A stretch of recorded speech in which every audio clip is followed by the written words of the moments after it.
Bonsoir, mesdames and messieurs. You lucky people, are the very first audience anywhere in the world to see Baby Money. You saw it right here at the 2021 Fantasia Film Festival. We are joined tonight by the film's cast and crew. It's 2 directors and a lot of its stars. Let's bring them on in. Thank you very much all for coming. If you guys have questions, please, by all means, join in with the chat. My name is Matthew Kiernan. I'm on the programming team at Fantasia, and I'm here to... It always happens, doesn't it? Michael Pasilli is the film's co-writer and co-director. Luke, please correct me if the pronunciation is wrong. Walparth, is that correct? Yes. More or less. It's the worst thing to ask. It's like, how do you pronounce your name? I'm terribly sorry about that. Danielle Garcia played Minnie. You have Michael Dreyer, who played Gil. We've got Taja Simpson, and Travis Hammer has also joined us. Thank you all for coming. This is kind of a reunion for you guys. You guys shot this pre-pandemic or post-pandemic? Nothing. Pre-pandemic. Are we post-pandemic? True, exactly, yes. I feel like for Michael, it's pre-pandemic, post-pandemic. Michael, you're mute. Yes, there we go. We survived. We didn't get into the pandemic.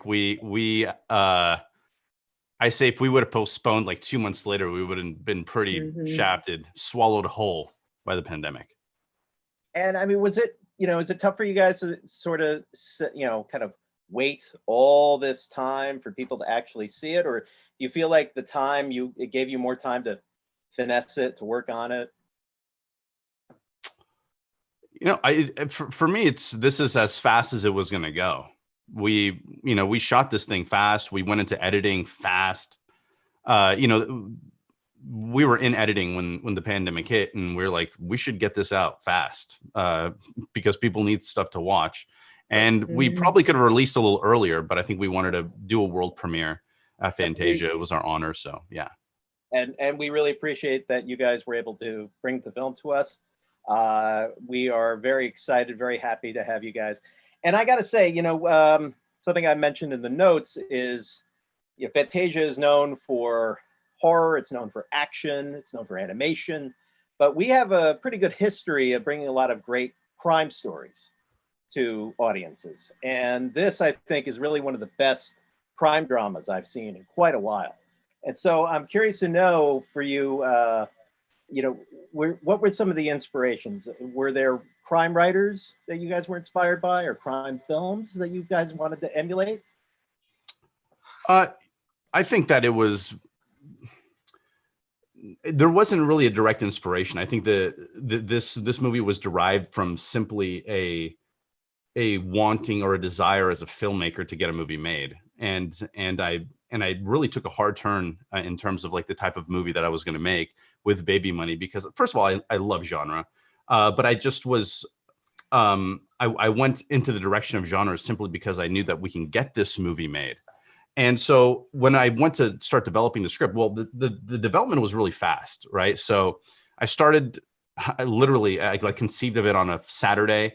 On a Monday, Tuesday, Wednesday, Thursday, I outlined. On a Friday, Saturday, Sunday, I wrote the first draft. Wow. And I think I told Luke like the weekend prior, I'm going to write this script. And he's like, let's do it. And so it was probably in the rewriting process, there was like looking at some of my favorite filmmakers and these really contained crime dramas like Reservoir Dogs, big Tarantino fan. And so watched that movie and referenced, what's the name? It's like it's an old Humphrey Bogart movie with which one? The Desperate Hours. The Desperate Hours, yeah, the home invasion movie, and I watched that one, and I think it was maybe like one other, but I think that was really it. I think this was a challenge on its own as a writer because we wanted to keep things contained, and it's really hard to explain to people who are not writers how difficult it is to keep your characters in one place when they really want to move out. Yeah. And so so it was referencing like just trying to get ideas and some inspiration. But yeah, I think I hope that answers the question. And within all of this, I mean, it's a really well crafted piece of writing because you have a combination of like really well drawn out characters who we get to know through this crisis situation, multiple crisis situations, come think of it. On top of that, you are also laying on like layers and layers and layers of suspense. It's really great. How did you, for you and your co-writer, keeping that balance? What was, was there a trick, or was it just simply this is kind of how it all spilled out? I think it's for me, being that my background is really heavy in story development and working on like every genre, with the exception of a couple. I understand, and I look at suspense as this mechanism. Creating suspense is through a very fundamental story like device and mechanism, and it's also a device that I think that every good drama or every good action and every other genre really should utilize. And this idea of people who want something, who have a lot to lose if they don't get that something, and then making that time frame, that ticking clock that you guys, having a ticking clock, a time restriction that really specifies this goal. It's just really, it was by design, that's for sure. I reverse engineered the script in all ways. It's in every scene too. That time element plays out through every pivotal scene in the movie, and it's something. It's really admirable how well you guys pulled that off. It really Thank is. you. Well, it was very purposefully placed because I think ultimately what we wanted to do here is just make a really entertaining movie. Oh sure. Yeah. Where people are going to watch it and understanding. Part of a lot of what I do is trying to understand, the science of attention and story, and trying to get people to not look away, and keep them in it. And so, and that was very intentional. We wanted to keep that all the way through, and I think that and the actors embodied it perfectly. And every single scene, it was really these discussions about, okay, what do you want? What are you trying to get in this scene? And let's really be super intentional about that. And I think that's why I think, the actors obviously being able to embody that, and it's in the script as well. And those two things working together allowed it to be just this constant heart pumping front to back. And hopefully the product of that is a movie that they start it and they just don't stop until the very end. And again, one of the things that really makes the movie go is that these characters, who we're just meeting from the outset, and we're getting to know them really through, all these intense situations. But the character of that Danielle plays, Minnie, she, we see her really through the kind of the worst. She is being put through the ringer, and she is doing so while pregnant. And it's pretty. I mean, it's really remarkable how well this whole thing plays out. And so let's get into first off about crafting the character, but also obviously the casting of Danielle and the casting of Taja, because these two roles, and of course of Michael, because these roles are also essential to the characters are also essential to making the drama and the suspense work. So talk a bit about the casting process and also development of those characters. Sure. So when I developed the script, there was actually this really strange phenomenon that I'd never experienced before, which was this: I did not see the actual faces of the actors. Usually, when I'm getting ready to write, I have pictures of all the actors here, or whatever clips of whoever it is, and I reference them as I'm writing the scene and I'm living with them. But in this case, I wrote the script so fast I didn't have that, and the way I look at casting is very much like I look at actors like a note, and the body of actors kind of like a chord. And different actors can strike different notes, which can take the chord from being dissonant to being harmonious, from being a major key to a minor key. And you can and this dynamic is really it is just dynamic. And so I think when we started casting, it was a little problematic because I didn't know who was that first note. And I think one day it was literally I was just thinking about it. We were very like in it, and Taja's face just popped in my mind. And interestingly enough, I met Taja through a mutual friend at a table read, and I remembered her because I remember watching the table read, and I told Brandon, who was working with her on something, I said, "Dude, she's really something." And he's like, "Yeah," and it was like everyone there was good, but Taja, for me, I was like, There's something about her. And I had that rare feeling like a couple times probably in my life, being in an acting class or a table read, where I'm like, that person's going to make it. And so all of a sudden I saw her face in my mind. I'm like, oh my gosh, Taja. So I started like Googling, and I found this, I don't know what it was. I think it was like maybe a domestic abuse commercial. And she was just like, had tears in her eyes. And I was like, that's Heidi right there. That's the note.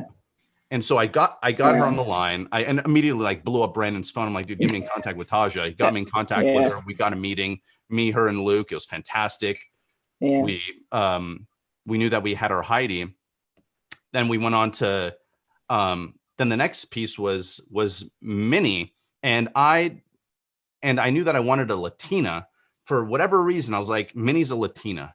So I hit up my brother from a different mother, Ben Lopez, at NALIP, National Association of Latino Independent Producers.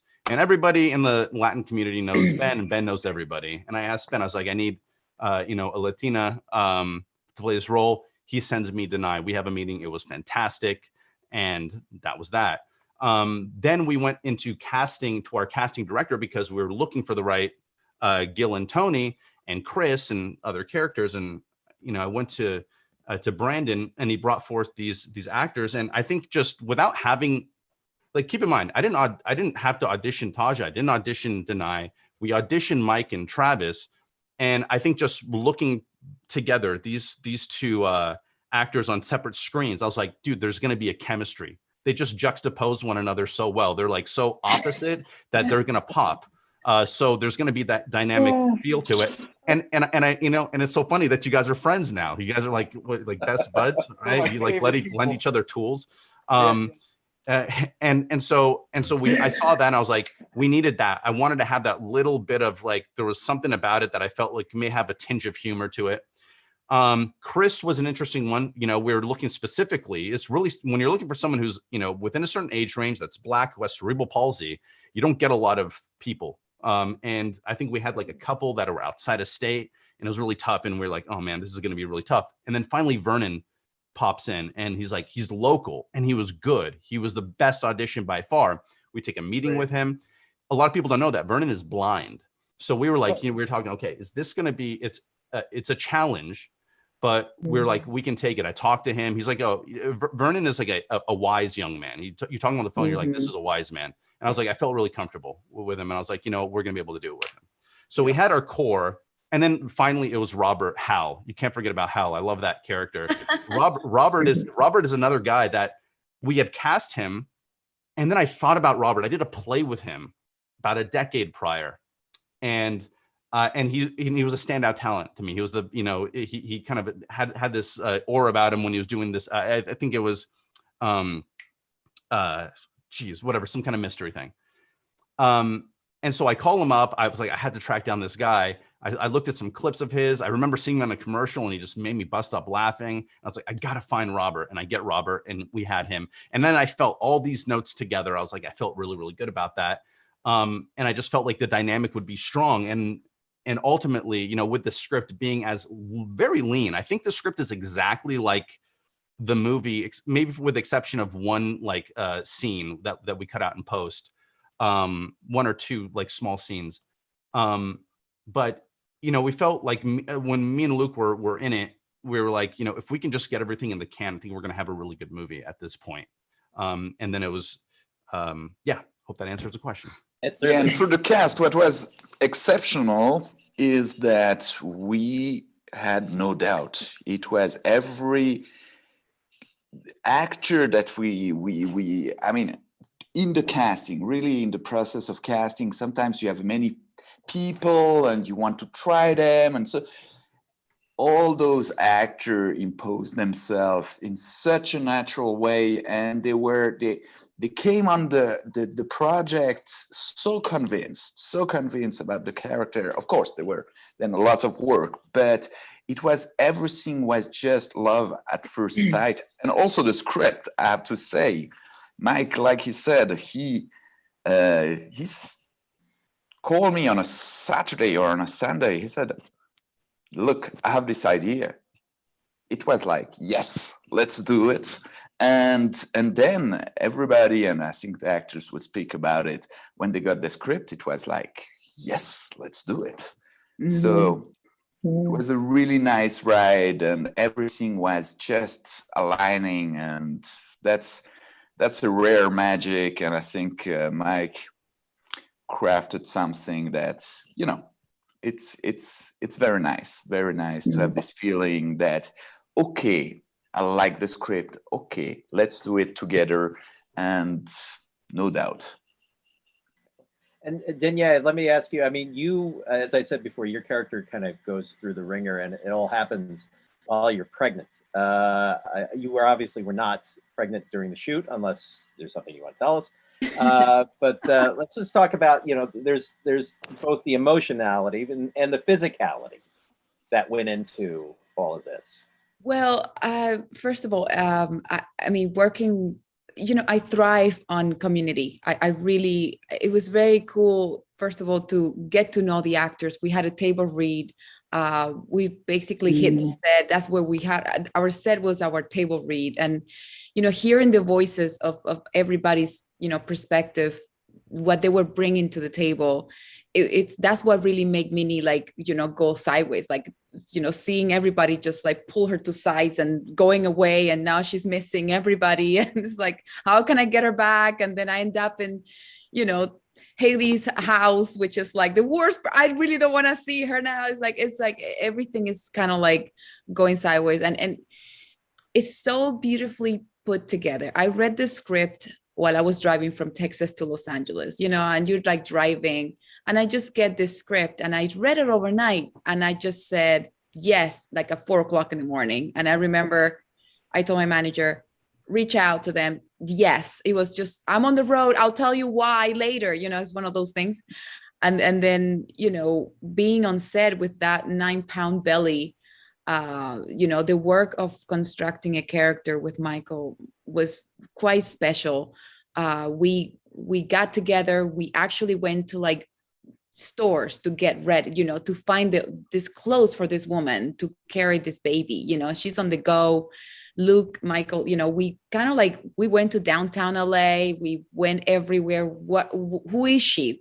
We really put her together in such a just detailed work. Like, I knew my shoes, I my coat, like my jacket meant of the world to me. Like I you know, it's like that's your armor right there. She was hiding her belly in there. She you know, she everything that was her, you know, her uniform. And working with each one of the actors was so incredibly special. And it says a lot, first of all, about who, you know, the pyramid, right? Who created the story and how it attracts everybody. And I was just one of those pieces that was lucky enough to, you know, be able to work with each one of them. And what they brought to the table was quite special. And, you know, working with Michael and Travis, and, you know, being kicked by Travis at 4 o'clock in the morning with a huge belly.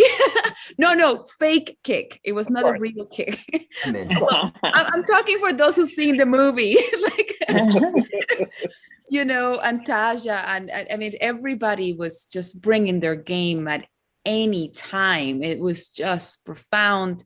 It made me feel vulnerable, and I could only just give my everything, every second of I was just, you couldn't handle anymore. I would go home and I'm like, oh my God, we're back again. And here we go in this crazy scene. And it was dream come true. Wonderful. And so I have a question for Taja, but before I do, I just want to encourage everybody who's viewing right now, please come to us with questions. We've got an open Q&A.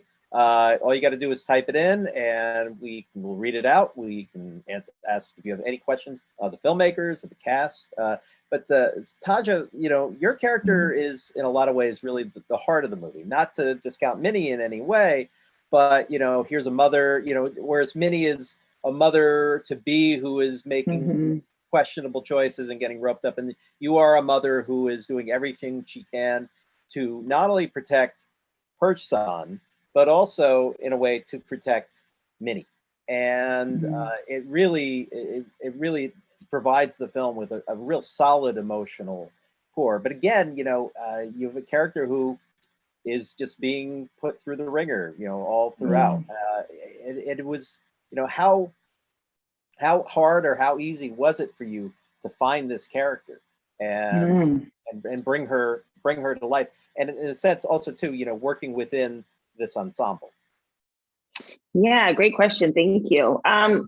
Crafting Heidi for me was a stretch, I'll say, just because I had never played anyone that was that much older than me, or that at that age. I won't say that old, but her age. I never played anyone that age. And so they, we had my hair back, they added a little gray, they put age spots on my face. And, as an actor, when you see yourself in the mirror, you're like, oh, okay, this is what I'm looking like. You have to allow yourself to be able to go there.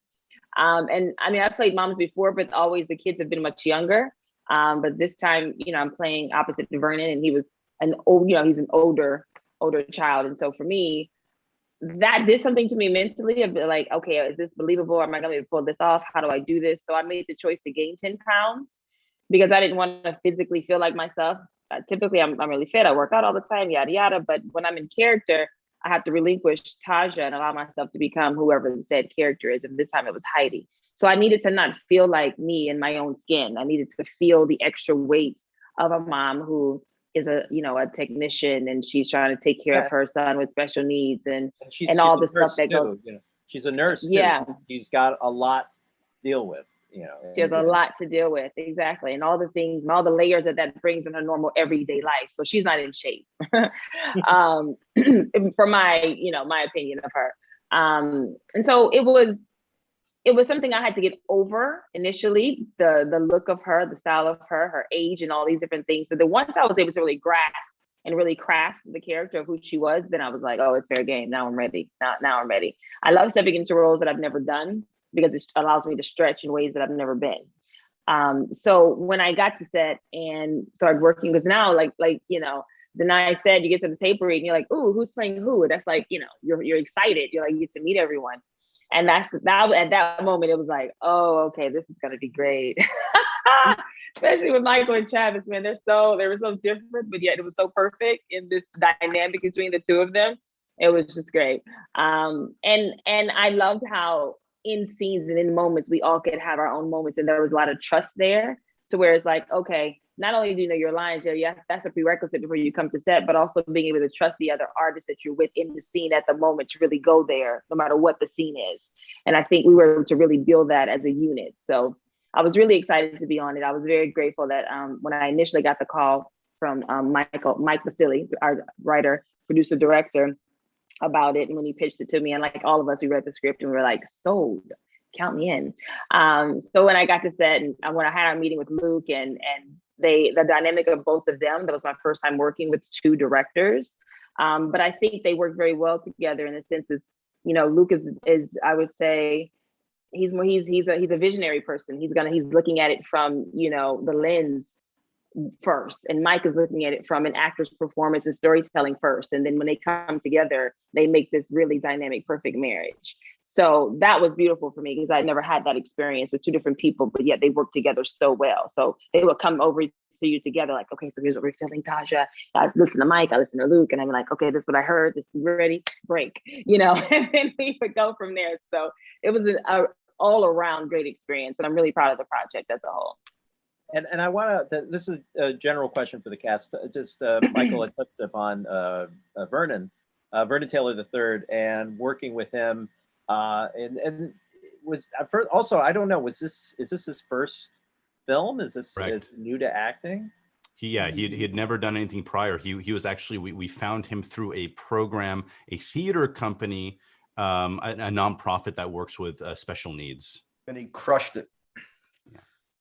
Yeah, I mean, he's terrific in the film, and it's a great moment too at the end when he shoots Travis. The compliment. Spoiler alert. But no, let's everyone. I want to hear from everyone about their experiences working with Vernon, and just what that experience was like for you guys. Sure. I mean, I'll start. He was, from the beginning, he's a very wise young man. Like, you talk to him on the phone and you're like, I'm speaking to a wise guy, very good listener. Very, I just like, you know, there's something very calming about him. So we would have long conversations leading up, and where I'm trying to figure out Chris. And one thing that, you know, that infamous table read that we had, you know, Luke thought it went well. I was like panicking. I was like, I had to rewrite a lot. And then I decided to take on a pretty big rewrite. I don't know if people remember in pre-production, because I finally had the faces, and I was like, I got to rewrite everybody. And Vernon was one of those roles that had to be rewritten because, you know, we weren't expecting someone who was blind, first of all, to be casted in the role. But overall, it was great. He was receptive. We had good and meaningful conversations. He digested everything, and it wasn't really difficult. The blindness was the only thing, because you don't want him to, he has to run in a couple of scenes. You don't want him to run into something, right? And you had to really rehearse that. And then the eye line situation, because he one of his eye, I think one, if I remember correctly, you can only see certain colors out of one eye. And so he had to keep the glasses on. I remember that was a point of discussion, to keep the glasses on him. He had to have the glasses. And so that, you know, from a very technical standpoint, I think it was just little technicalities, but they were very easily neutralized and mitigated. And obviously he crushed it. Go ahead, Taja. Oh, I was gonna say, yeah, I agree. You know, when after the table read, we exchanged phone numbers, and so he and I would have conversations, because this is my first time working with someone with special needs, and so I wanted to make sure that he was as comfortable as possible, considering I'm playing his mother.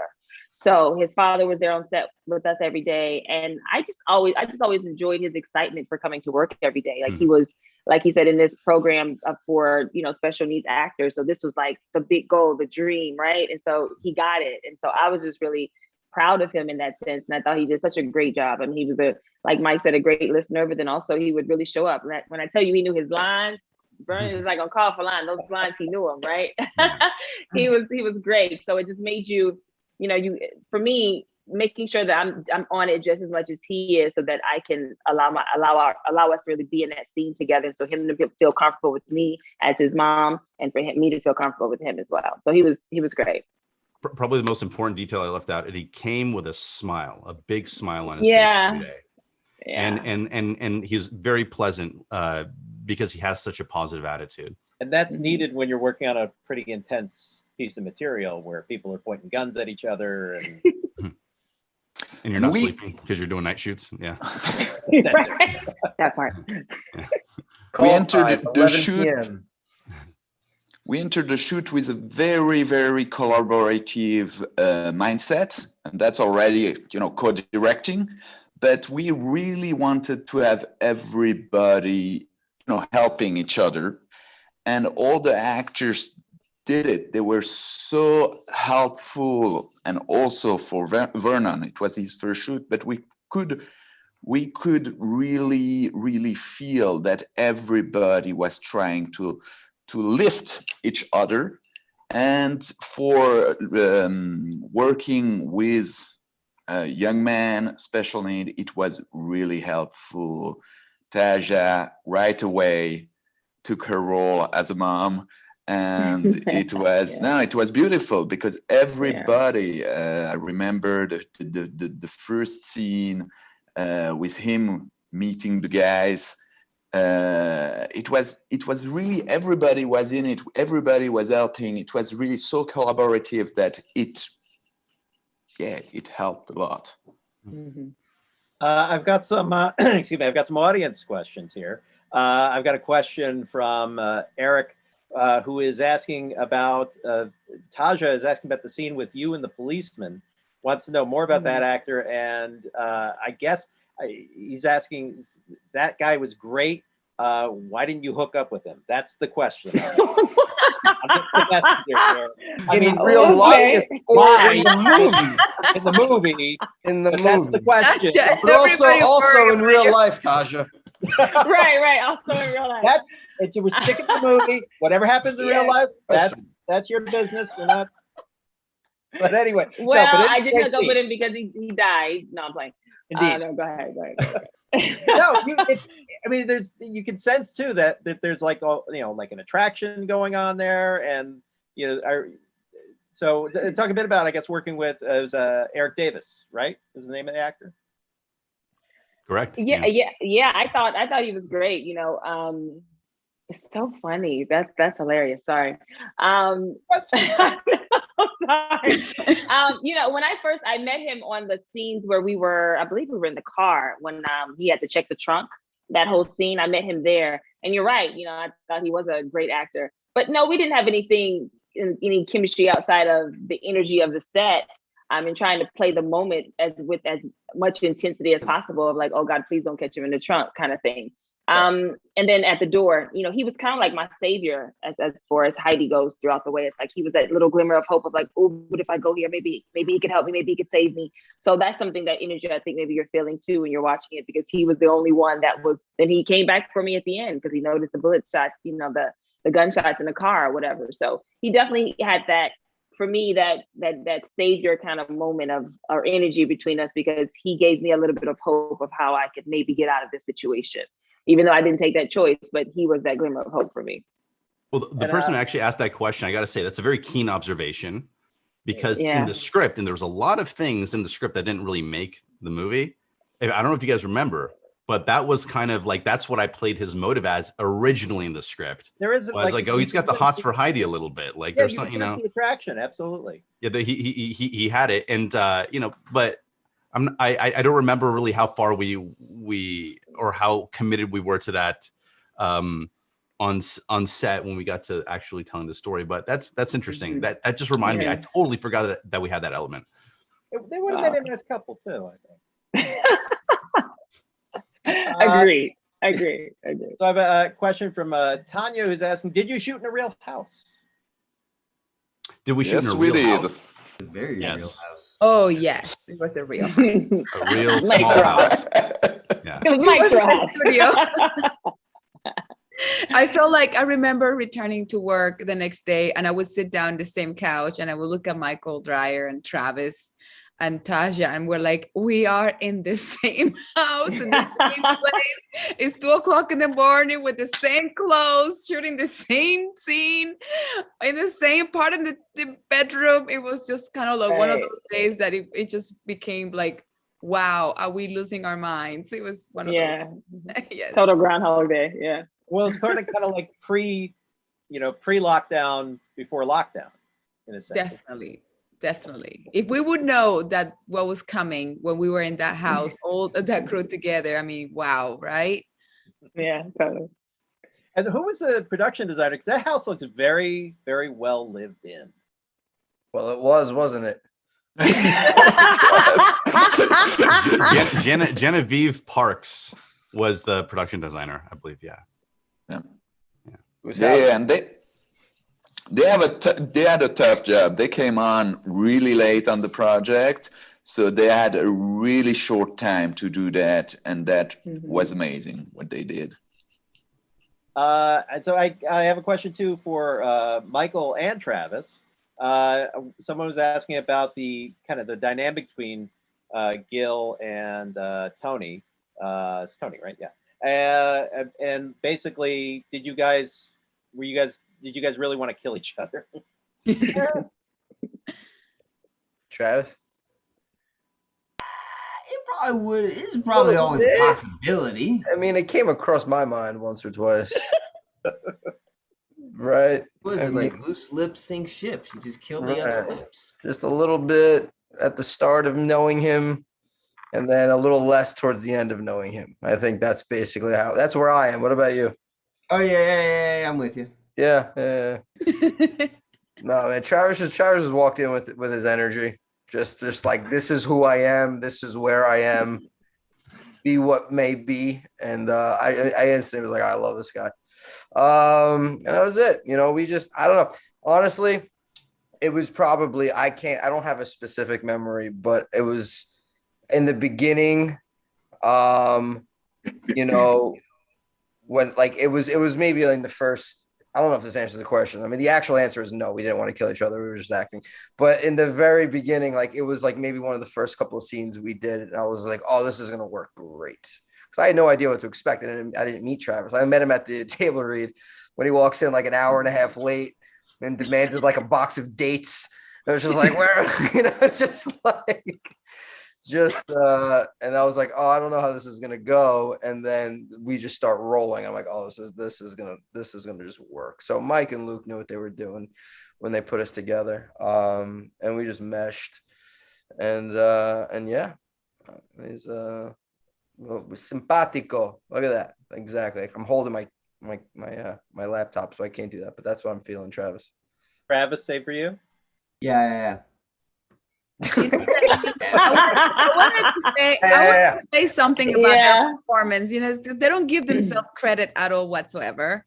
So this is something I really love from the script. One of the things that I absolutely loved is their relationship.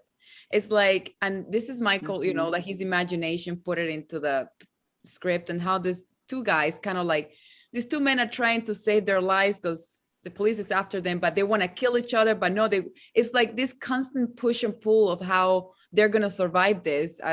Who's going to die first? And, you know, it's a constant, you don't know what's going to happen between them the entire time. And I feel like Minnie's life depends on their relationship. And then you see humor in there, you see darkness in there, you see, like, you know, Travis, you know, like getting, you know, shot by a, you know, you give him medicine too. Like, I think you get drunk too, right, Tony? Like, he's a mess by the end, but we're like, my life depends on the relationship of these two people. And, you know, as an actor, like I said before, I thrive on you know, like togetherness. So every time I would show up at work, like it would be 10 p.m. because we have all night, and Michael and Luke would come and be like, oh my God, these guys are killing it. Every time I would hear that, you know, about what just happened in their scene, really, what happened? Oh my God, they're so funny. And it's just, I just couldn't wait. I was like, I can't wait to see this, because my character depends a lot on their struggles, you know, like their push and pull. It's like, and it was just beautiful. So I wanted to just give them that, because it's us really hard to do. Well, thank you. No, it was great. Yeah, I want to add something about them. I want to say something about them too. I wanted to say. No, that they don't want to force say. it, Tasha. We know you don't want to say anything good about me and Travis. No, one of the things I loved is my favorite scene with them is in the kitchen, because they had worked out so much humor in the scene to the point where Mike and Luke were like, okay, this is great, but let's do another one a little more serious. Okay, wait, no, do that one again. That was again. Like, it was just so good. And considering they didn't know each other before this, that's huge. To have that kind of chemistry and to really mesh with somebody right away, and then you see it on film, because film is very telling. It will reveal everything. So that was one thing I wanted to commend both you guys for, because you guys did such a great job with the chemistry and really feeding off of each other. And that kitchen scene, I'm supposed to be afraid of my life. Oh my God. And I'm sitting here like, what? And I'm like, okay, they're being funny. Okay, now I got a break. Okay, I'm back.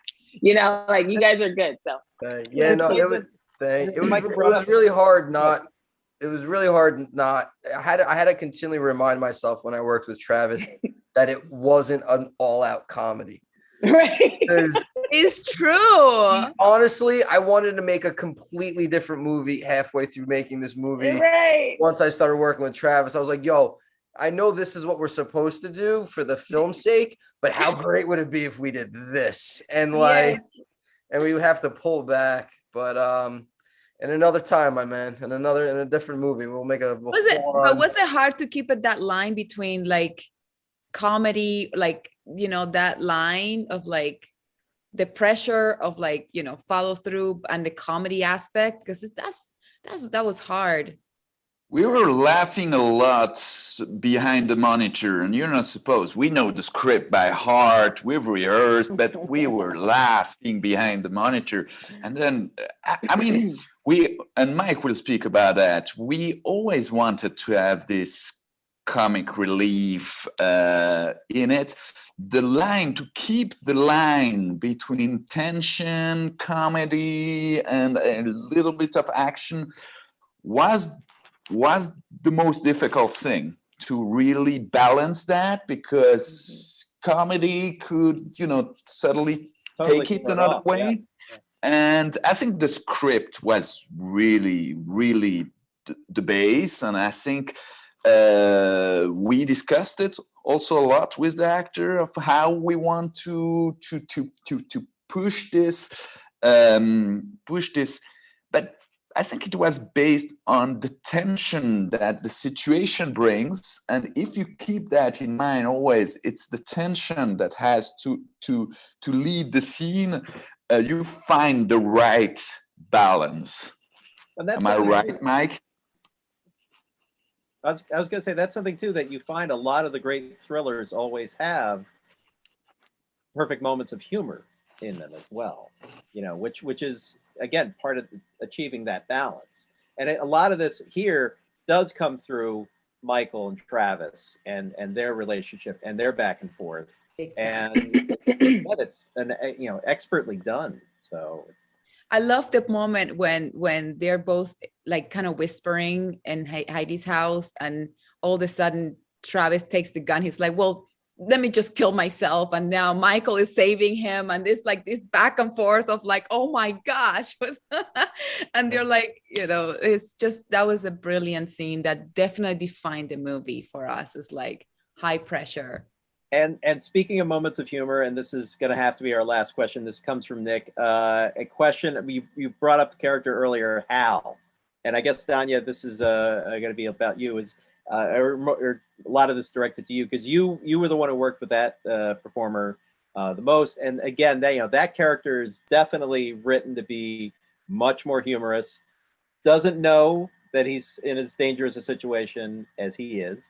But playing those scenes and having to play it all straight when he's he's on another plane.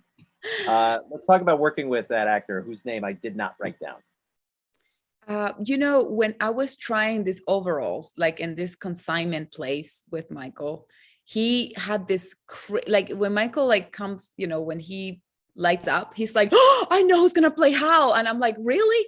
I'll be right back. It's this guy from 10 years ago." He's like, "Let me call him. I know, look." And he just showed me a picture. I was like, "Yeah, that's Hal." And that's how casting happened. Like literally 6 hours later, he's like, "I got him." I was like, "Oh my gosh." And meeting him, that was actually my first day of working with him. He was my beginning of feeling Mimi for the first time. The scene in the bar or the scene in the apartment? The scene in the bar, when I first, when I find out that there's this, everything went sideways, and I just get to the bar and he starts talking to me, and starting this movie with him, with dealing with that relationship as this, when this role is falling apart, was just amazing. And yes, finding that balance of comedy and pressure. In that time, he was like playing his world, and I was just playing mine, and I guess that connection was just so strange, but it became unique and interesting, and that scene in the bar defined the role for me. I really understood how she would deal with that pressure, and then again in the house when I was dealing with him, it's like that was the part of Minnie that would turn on the survival instinct of like, she's a stripper, she's a woman that deals with sexuality, and this is her survival mechanism. And yeah, he's like all playing all kinds of stuff, and I'm like, I'm so business right now. And I guess that relationship was like so hilarious because we're so out of sync in terms of like, I'm really not up for this, and then Gil calls and he ruins everything, and I'm like, now I really have to go. But the just incredible. And again, working with Michael and Luke, I have to agree 100% with Taja. They really complement each other in such a profound way that, discovering, this role, we were shooting out of order. I really trusted so much their mindset, like there's the psychology they put behind this movie and the movie that they wanted to achieve. And I just gave them options, and then we started crafting. And funny enough, my scenes with him, with Hal, was like the key point of who this woman was. And I'm so grateful that we started with that. Whoever chose that, whoever made that happen was just great for me. That was such a important thing, I think, in retrospect, is starting day one and day two with that vibe, because it was funny. We were like, the whole crew was trying not to laugh in the middle of a take, right? And having that vibe before we got into like the nitty gritty of all the dark and suspenseful, and it just kind of set the tone. It was just that injection that we wanted. of the humor. We wanted, you know, I for me personally, a movie that doesn't take itself too seriously.